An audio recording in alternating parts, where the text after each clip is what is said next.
Good evening and welcome to News Geelong on this sunny Wednesday, February 10, 2010. It's been another newsworthy week in our great city as tonight we include the continued efforts of the Victoria Police, Geelong and its traffic management units and their work on the roads to maintain our priority towards a zero tolerance 2010 outcome. In the Geelong world of sport, Tim Michell updates on the latest sports news, including Football Geelong's 2010 search for a new Bellarine Football League VCFL Interleague coach. And in the weather world, the sparkling Larni of Salathiel will update us on what lies ahead in our Geelong and surrounding districts' weather during the next week. We open tonight's News Geelong with all that jazz from the 30th anniversary of the beginning of the Geelong Jazz Club, as Meryl Friend reports. One for the men. He told them round and round, they swing back again. And when they all started shouting and clapping hands, he was swinging his congregation in that Pixie land. Yeah. February the 6th was the happy 30th birthday for the Geelong Jazz Club, and they celebrated in style at Vines Road. Now, Des, how long have you been involved with the Jazz Club? Well, since its conception, which was the 60s, and then they abandoned about 1970 and then reformed in 78, so it's been going again. This is the 30th, so yeah, I've been 40 years odd with it, you know.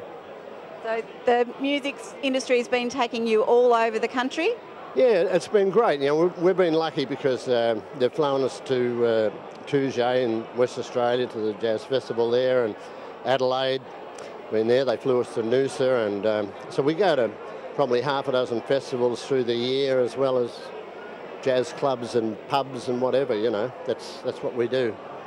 What would be one of the highlights that you can think of over that time? Possibly the 25-year birthday of the club and 25 years at the GPAC. And the Geelong Jazz Club used to have their functions at the GPAC, and luckily enough I was involved in that 25-year one there. You've obviously been doing a lot of research. You've put together a book that's being launched this evening. Yes, I have. I mean, I've had the, I suppose, the lucky thing that I was a member of the club in its first year. I have been president over, I think, 11 years of the time, and you accumulate lots of bits of paper. Meryl Friend, News Geelong. Thank you, Meryl. Great to hear Des Camm still pumping out the clear sounds of his famous trumpet. Geelonga at Bowen Heads has been a haven for Australian native wildlife for many years, as Erin Pearson reports. On the eve of the horrific Black Saturday fires, a team of dedicated and selfless individuals are preparing to protect our country's most vulnerable, our wildlife. The team of 180 dedicated volunteers have been training for over 12 months now, all in preparation of another deadly bushfire. Mike, you've been involved in team rescue for coming up to 12 months now. What's the process been like? Oh, it's been really good. The training has been excellent. The theory sessions have been really informative, and coming up now and working in the sanctuary with the animals, being able to put that theory into practice has been really good. And just working with the animals gives you that confidence, and so when you get an injured animal in, you don't feel sort of out of your depth, that you've got at least something to start with, and hopefully, you know, you can get them back onto the road to recovery. Sam, we've got a little baby pelican here. How did he come to be at Geelonga? I'm not sure who brought him in. He was found Mud Island, I think it was, and he had an injured leg. They thought it was broken.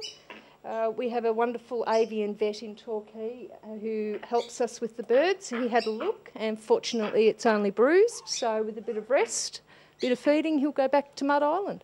Erin Pearson for News Geelong. Thank you very much, Erin, and viewers. That little wombat that Erin was nursing has been named Erin, after our News Geelong reporter. Another first for Erin.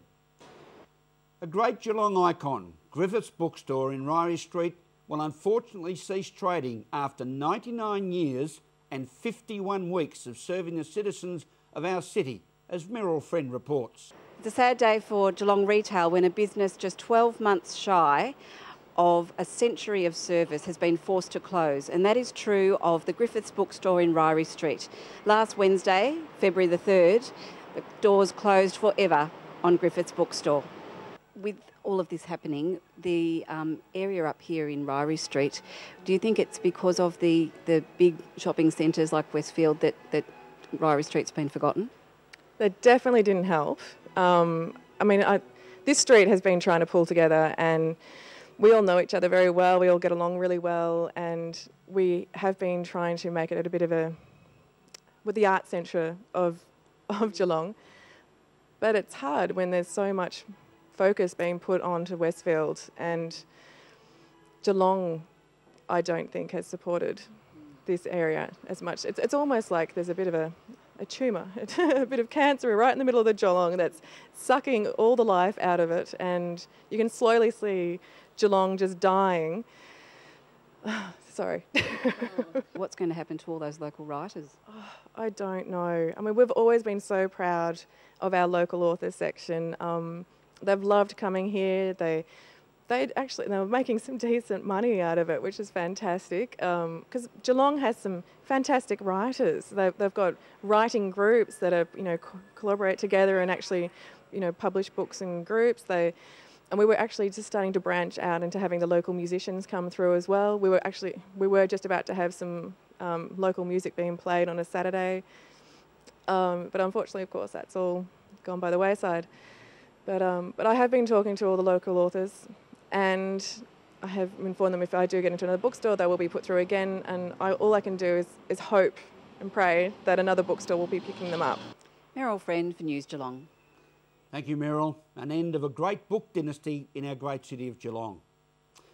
A reported lack of community consultation by the Victorian State Government regarding the delivery of social housing programs in Geelong has received strong reactions from local Geelong community groups and the member for Western Victoria, Mr David Koch.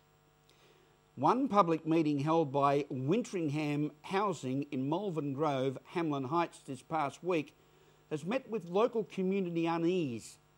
Local residents state there's been no consultation with the public. If the government is going to bypass, there is no point in having a council. We've got to look at Geelong's future. Mr Koch called on the Planning Minister, Mr Justin Madden, to realise that zero consultation remains unacceptable to people of Geelong. As we go to a break, we'll return with more on News Geelong.